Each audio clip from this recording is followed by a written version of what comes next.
नमस्कार, मैं हूं अतुल चौरसिया। आपका खर्चा आपकी चर्चा हफ्ता दर हफ्ता हम एक बार फिर से लेकर आए हैं न्यूज़ लॉन्ड्री का हिंदी पॉडकास्ट एनएल चर्चा। और इस हफ्ते हम चर्चा में एक खास मेहमान के साथ वापस आए हैं। उनका परिचय मैं आपसे करवा दूं। शार्दुल कात्यायन काफ़ी दिनों बाद वापस फिर से हे चर्चा भगवान! में आए हैं। हेलो। तो इसके अलावा मेरे साथ स्टूडियो में हमारे एक और साथी विकास जांगड़ा भी। विकास, आपका भी स्वागत है। और दो मेहमान हमारे साथ जुड़ेंगे ऑनलाइन। पहला नाम है सीनियर जर्नलिस्ट नीलांजन मुखोपाध्याय का। नीलांजन वरिष्ठ पत्रकार हैं, कई सारी किताबों में उन किताबें लिखी हैं उन्होंने और कई सारे संस्थानों में काम किया है। लंबा सफ़र उनका पत्रकारिता में रहा है। ख़ासकर ये जो हिंदुत्व, राजनीति और राम मंदिर और अयोध्या है, इस पर उनका काफ़ी काम है। तो उनसे हम इस विषय पर जो पूरे हफ्ते में, पिछले पूरे महीने में सबसे ज़्यादा चर्चा का विषय रहा, उस पर बातचीत करेंगे। इसके अलावा हमारे साथ ऑनलाइन जुड़ रहे हैं वरिष्ठ पत्रकार जितेंद्र कुमार। जितेंद्र कुमार का भी लंबा अनुभव और सफ़र रहा है पत्रकारिता में। फरवरी के महीने में न्यूज़ लॉन्ड्री 12 साल का होने जा रहा है, तो ये 12वीं वर्षगांठ हम कई तरीक़ों से मनाने वाले हैं। उसमें आपके मदद की हमें ज़रूरत होगी और बहुत सारे मर्चेंडाइज़ और तमाम चीज़ें भी इस मौके पर न्यूज़ लॉन्ड्री को उपलब्ध होंगी। जो हमारे सब्सक्राइबर्स हैं, जिन्होंने लगातार न्यूज़ लॉन्ड्री को सफ़र को देखा है, हम चाहते हैं कि वो अपने विचार एक वीडियो के माध्यम से छोटे से 150 शब्दों में न्यूज़ लॉन्ड्री को लेकर, हमारे कंटेंट को लेकर, हमारे सफ़र को लेकर, न्यूज़ लॉन्ड्री इसके अलावा जो मीडिया का मॉडल है, सब्सक्रिप्शन का मॉडल, विज्ञापन से फ्री मीडिया का मॉडल, इन तमाम चीज़ों के ऊपर अपनी राय देना चाहें तो ज़रूर वो हमें भेजें। हम इसको शामिल करेंगे अपने इस सालगिरह के मौके पर। subscription@newslaundry.com यहाँ पर जाकर आपको करना है और आप बस उसमें एक हैशटैग होगा उसका, पे टू कीप न्यूज़ फ्री। इस हैशटैग के साथ आप हमें ये भेज दें। और इसके अलावा अयोध्या में जो कुछ हुआ उससे जुड़ा हमारा एनएल सेना प्रोजेक्ट लगातार चल रहा है। आपने देखा हमारे दोनों रिपोर्टर बसंत कुमार और श्वेता देसाई ने काफ़ी सारी स्टोरी की। प्रियाली ने भी वहाँ पर बहुत अच्छी वीडियो रिपोर्ट्स बनाकर भेजी हैं। जो भी बदलाव आ रहे हैं, किस तरह से अयोध्या में लोगों की ज़िंदगी बदल रही है, अयोध्या बदल रहा है मंदिर के उद्घाटन के बाद, प्रधानमंत्री के वहाँ जाने के बाद, और तमाम चीज़ों को, वहाँ की सामाजिकी, वहाँ की आर्थिकी, बहुत सारी चीज़ों को समझने की कोशिश की है हमने। तो वो हमारा एनएल सेना प्रोजेक्ट है जो कि हमें आपके मदद की उसमें ज़रूरत है। तो जल्दी से जल्दी इस एनएल सेना प्रोजेक्ट को हमारी मदद करें। जैसा हमारे साथी शार्दुल ने बताया कि पिछले हफ्ते अयोध्या में नए राम मंदिर का प्रॉपर उद्घाटन हो गया। प्राण प्रतिष्ठा रामलला की मूर्ति में कर दी गई। प्रधानमंत्री खुद वहाँ पर जाकर उन्होंने किया और इस मौके पर देश के लगभग तमाम बड़ी हस्तियाँ, जिनको हुज़ हू कहते हैं, वो सब वहाँ पर मौजूद थी। मैं नीलांजन आपसे जानना चाहूँगा कि इस एक घटना से इसमें हम बार बार जो हमारी बातचीत में एक चीज़ निकल कर आती है कि अब यहाँ से वो अध्याय बंद हो जाएगा जो कि जिसका प्रतीक था अयोध्या और राम मंदिर या जन्मभूमि मंदिर, जहाँ पर क्योंकि एक बड़े विवाद की वजह थी, वहाँ पर एक मस्जिद थी, उस मस्जिद को ढहाया गया। इसकी वजह से दोनों हिंदू और मुस्लिम समुदायों में लंबे समय तक कटुता रही और कोई हाल फिलहाल की नहीं, 100 150 200 सालों से ये चलता आ रहा था, जिसका ज्ञात इतिहास है, जिसमें कि हिंसा हुई और लोग थाना, पुलिस, कचहरी और ये सब चीज़ें चल रही थी। अब ये मान लिया जाए कि इस घटना के बाद भारत की राजनीति में वो शांति आ जाएगी, वो जिसकी बात कही जाती थी कि एक बार ये मुद्दा निपट जाएगा, एक बार राम मंदिर बन जाएगा तो सारे समुदाय एक साथ हो जाएंगे, या राजनीति इसमें अपना लाभ देखना, हित देखना, फ़ायदा उठाना बंद कर देगी। ऐसा कुछ यहाँ से होता दिख रहा है आपको? जो अयोध्या की जो राजनीतिक नैरेटिव थी, उसी नैरेटिव पे वाराणसी और मथुरा चल चुके हैं, काशी मथुरा चल चुके हैं। हम सबको याद है कि जब बाबरी मस्जिद, राम जन्मभूमि का आंदोलन जोर पकड़ रहा था, तब विश्व हिंदू परिषद के लोग नारे लगाते थे कि ये तो बस झांकी है, मथुरा काशी बाकी है। जी और जी। खास तौर से जब बाबरी मस्जिद को ध्वस्त करने के बाद वापस आ रहे थे, जो एक तरह से विजय ही होके घर लौट रहे थे, तो उन्होंने ये नारे खूब जोर से लगाए थे कि मथुरा काशी बाकी है। तो मथुरा काशी तो अब लगता है कि मतलब बस जो एक शब्द है कि मतलब इम्पेंडिंग है, कभी भी हो सकता है। अलग अलग कोर्ट्स में बिल्कुल फाइनल स्टेजेस पे केसेस हैं, फैसला होने वाला है। कि वजू खाना का क्या, उसका एक्चुअल कैरेक्टरिस्टिक क्या है, जी। और सर्वे करके आर्कियोलॉजिकल सर्वे ऑफ इंडिया का क्या सर्वे है, उस रिपोर्ट में क्या कहा गया है, उसके खिलाफ कौन सी पार्टी क्या तर्क देंगे, ये सब चीजें बिल्कुल होने वाली है। मथुरा में भी मतलब यही हालत है कि पता नहीं कब जजमेंट आ जाए। तो मुझे नहीं लगता कि क्लोजर कहीं होता हुआ दिखाई दे रहा, हम्म। क्योंकि ये भारतीय जनता पार्टी और संघ परिवार के लिए एक ऑनगोइंग पॉलिटिकल प्रोजेक्ट। कि ये सब चीजें कभी भी रुकती तब है जब टॉप पर, शीर्ष पर बैठा हुआ आदमी का उसमें सम्मान हो। यहाँ दिक्कत है कि शीर्ष पर बैठा हुआ आदमी का इन चीजों के प्रति कोई सम्मान नहीं है। सुप्रीम कोर्ट के कहे हुए बातों पर कोई सम्मान नहीं है। आप याद करिए सबरीमाला जजमेंट में जो फैसला जब आया था, तो खुद मोदी कह रहे थे कि एक जजमेंट जो है, एक जज का जो जजमेंट है, उसके ऊपर हम क्यों बात नहीं करते। अमित शाह ने अब कहा था कि कोई हाँ, अदालतों को इस हिसाब से नहीं नहीं फैसले नहीं नहीं देने। नहीं नहीं नहीं नहीं, प्रधानमंत्री ने इस पर सवाल उठाए थे। जी। अमित शाह ने तो उठाए ही उठाए। प्रधानमंत्री मोदी ने इस पर सवाल उठाया था कि एक जज के फैसले को हम पूरी तरह से कैसे नकार सकते हैं। अब हम जानते हैं कि बहुमत का फैसला ही फैसला होगा। जी एक जी। आदमी का डिसेंट का फैसला होगा, उसको आप देख सकते हैं, लेकिन आप प्रधानमंत्री होके उस पर सवाल नहीं उठा सकते। दिक्कत यह है कि शीर्ष नेतृत्व को ही इस पर भरोसा नहीं है, इसलिए कहीं से खत्म नहीं होने वाला है। शायद काशी मथुरा भी अगर वो हिंदू को सौंप दे, मुसलमान इस देश के सेक्युलर फैब्रिक को खत्म करके भी, तो काशी मथुरा के बाद कोई तीसरा निकाल आएंगे, चौथा लाएंगे, पांचवा लाएंगे। ये रुकने वाला नहीं है। जब तक आप संवैधानिक मूल्यों में विश्वास नहीं करेंगे, तब तक ये स्थिति नहीं बदलेगी।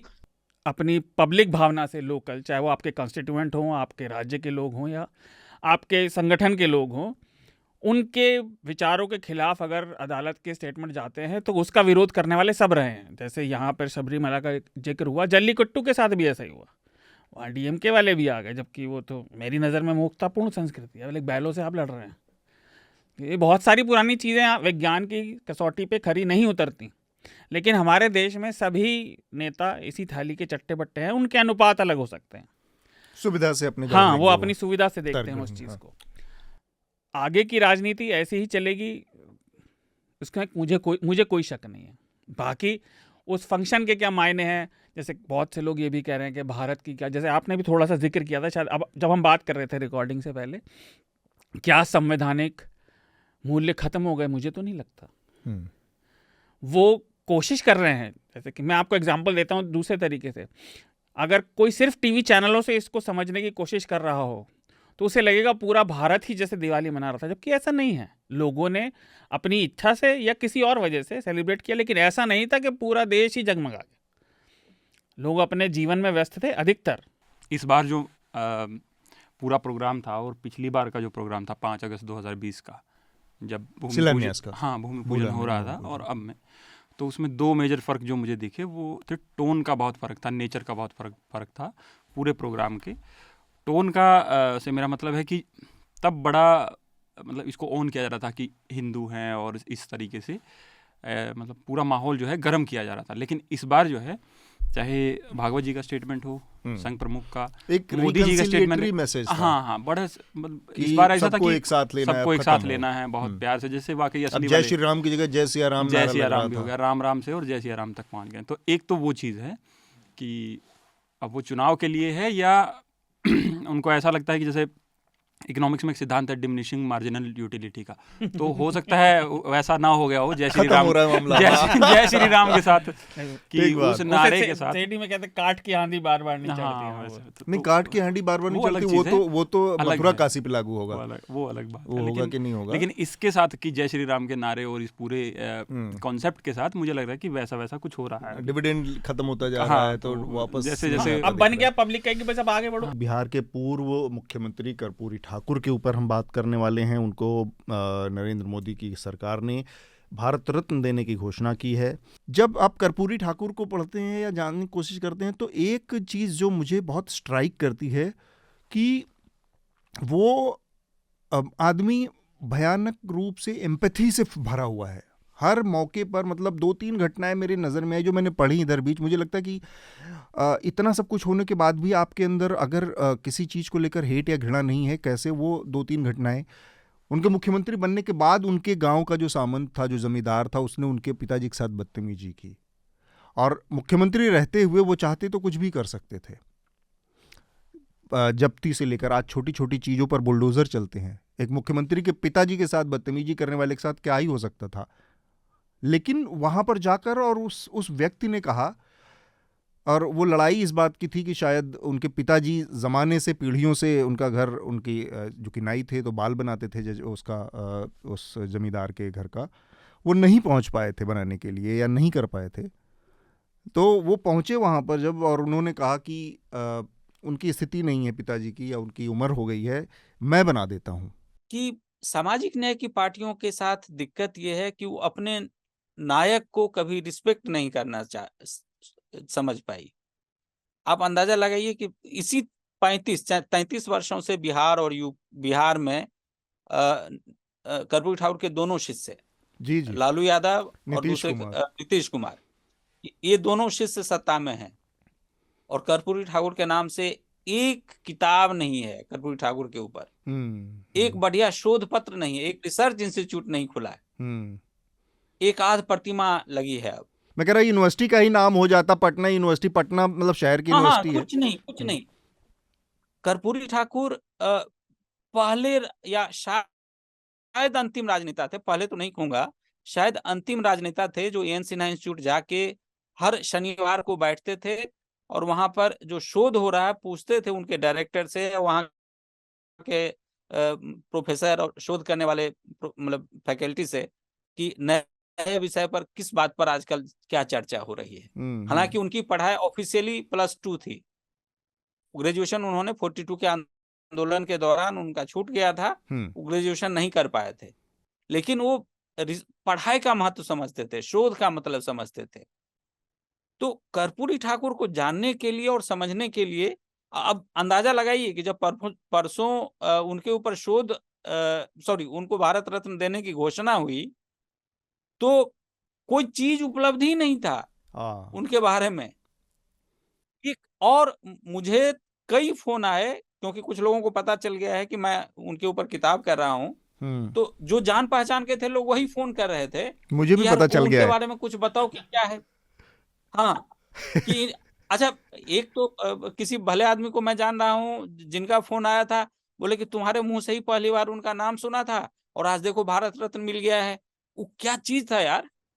देखिए, सबसे पहले तो हमें ये समझना पड़ेगा कि मोदी जी कुछ भी करते तो वो बगैर पर्पस के करते नहीं, और कुछ एक कारण होता है जिसकी वजह से कोई भी फैसला लेते हैं।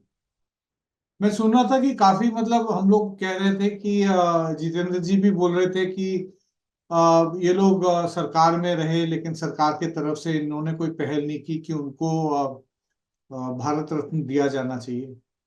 लेकिन बिहार में तो मतलब बहुत लंबे अरसे से मतलब भारतीय जनता पार्टी भी तो नीतीश कुमार के साथ सरकार में थी, तो उन्होंने भी नहीं किया। आज इंडियन एक्सप्रेस में शायद एक सुशील मोदी जी का आर्टिकल था कर्पूरी ठाकुर को। जी जी, तो थोड़ी सी वो लगा कि मतलब अगर इतना ज्यादा ही मतलब उनके लिए था तो उन्होंने, वो तो डिप्टी सीएम थे, तो वो भी तो इसकी पहल पहले कर सकते थे। दरअसल क्या है कि मुझे लगता है कि इतना राममय करने के बावजूद कहीं ना कहीं नरेंद्र मोदी जी के दिमाग में यह है कि हिंदुत्व राजनीति की जो काउंटर होने की जो संभावना है वो आएगी तो वो जात के राजनीति से ही आएगी, सोशल जस्टिस की राजनीति में। सोशल तो जस्टिस वाली अगर हिंदुत्व की राजनीति डाउन होगी तो वो कास्ट की राजनीति से ही अप होके आएगी और ओबीसी के कारण ही आएगी। कास्ट सेंसस की जो मांग लगातार जो ऑपोजिशन की पार्टीज की तरफ से हो रही है, तो उसको कहीं तो उनको न्यूट्रलाइज करना था। अपने ही लोगों का इन तथाकथित सामाजिक न्याय की पार्टियों ने अन्याय जो किया है उनके साथ वैचारिक और साहित्यिक, तो अब भारत की राजनीति में शायद शत्रुता तो सही शब्द नहीं है, प्रतिद्वंदिता की वजह से अब ऐसा समय आ गया कि अब लचर मामला चलेगा नहीं, आपके अपने हीरो को भी लोग लपक लेंगे। तो अपने लोगों का ध्यान और ज्यादा रखना चाहिए, क्योंकि बहुत ध्यान रखना वैसे चाहिए। ही दुर्लभ लोग इतने होते हैं। नहीं, दुर्लभ तो छोड़िए, उधर इतना खालीपन सूखा है कि वो पटेल से लेके अंबेडकर सबको खींचे पड़े, उनके पास है नहीं लोग, तो ऐसे भी अपना सामान बचा के रखना है। यात्री अपने सामान की सुरक्षा स्वयं करें। बिल्कुल, ये रेलवे स्टेशन वाला है कि ये तुम अपने सूटकेस को नहीं रखोगे तो वो ले जाएंगे और फिर आप ढूंढते रहो। उनके ऊपर एक ठप्पा लगाएगा कि ये अंग्रेजी विरोधी आदमी, खुद भी पाश्चात्य संस्कृति सभ्यता के बहुत विरोधी होने का दावा करती है भारतीय जनता पार्टी, संघ और पूरा अमला, लेकिन उनको अंग्रेजी भाषा का विरोधी का ठप्पा लगाया गया और इसी समुदाय द्वारा लगाया गया कि अंग्रेजी क्यों, क्योंकि कर्पूरी ठाकुर ने वो व्यवस्था दी थी कि जो लड़के अंग्रेजी में फेल हो जाते थे वो फेल हो जाते थे। उन्होंने व्यवस्था की कि ये मातृभाषा नहीं, इसलिए बड़ी संख्या में हिंदी बेल्ट के बच्चे फेल होते हैं अंग्रेजी में, और उनका फिर पढ़ाई रुक जाती थी फेल होने के नाते। तो उसको भांप कर उन्होंने कहा कि बाकी विषयों में अगर लड़का पास हो रहा है, अच्छा परफॉर्म कर रहा है, तो अंग्रेजी में अगर फेल भी है तो भी उसको अगले क्लास में बढ़ाया जाए, 8वीं तक 9वीं तक, तो बाद में अंग्रेजी सीख लेगा वो। ये भी चीज़ उनकी थी, और जिसको इस तरह से ठप्पा लगाया गया कि अंग्रेजी विरोधी थे वो। मुफ्त में बस इतना ही। अगर आप पूरी चर्चा सुनना चाहते हैं तो न्यूज़ लॉन्ड्री को सब्सक्राइब कीजिए, और सबसे बेहतर तरीका यह है कि आप हमारे ऐप पर इस पॉडकास्ट को सुनें, और तमाम हमारे जो पॉडकास्ट हैं उसको हमारे ऐप पर सुनें। यह गूगल प्ले स्टोर और एप्पल स्टोर पर सब जगह उपलब्ध है। न्यूज़ लॉन्ड्री किसी भी तरह का विज्ञापन नहीं लेता, ना किसी राजनीतिक दल का, ना किसी सरकार का, ना किसी कॉरपोरेशन का। हम सिर्फ और सिर्फ कोशिश करते हैं कि पब्लिक इंटरेस्ट का जर्नलिज्म करें, पब्लिक जनहित की पत्रकारिता करें, और इसके लिए लोग इसमें इन्वेस्ट करें, लोग पत्रकारिता में निवेश करें। उसका तरीका है सब्सक्रिप्शन। तो सब्सक्रिप्शन के हमारे टैग पर जाइए, वहाँ पर अपनी मनचाही रकम पे कीजिए और न्यूज़ लॉन्ड्री का सब्सक्रिप्शन लीजिए, और गर्व से कहिए, मेरे खर्च पर आज़ाद हैं खबरें।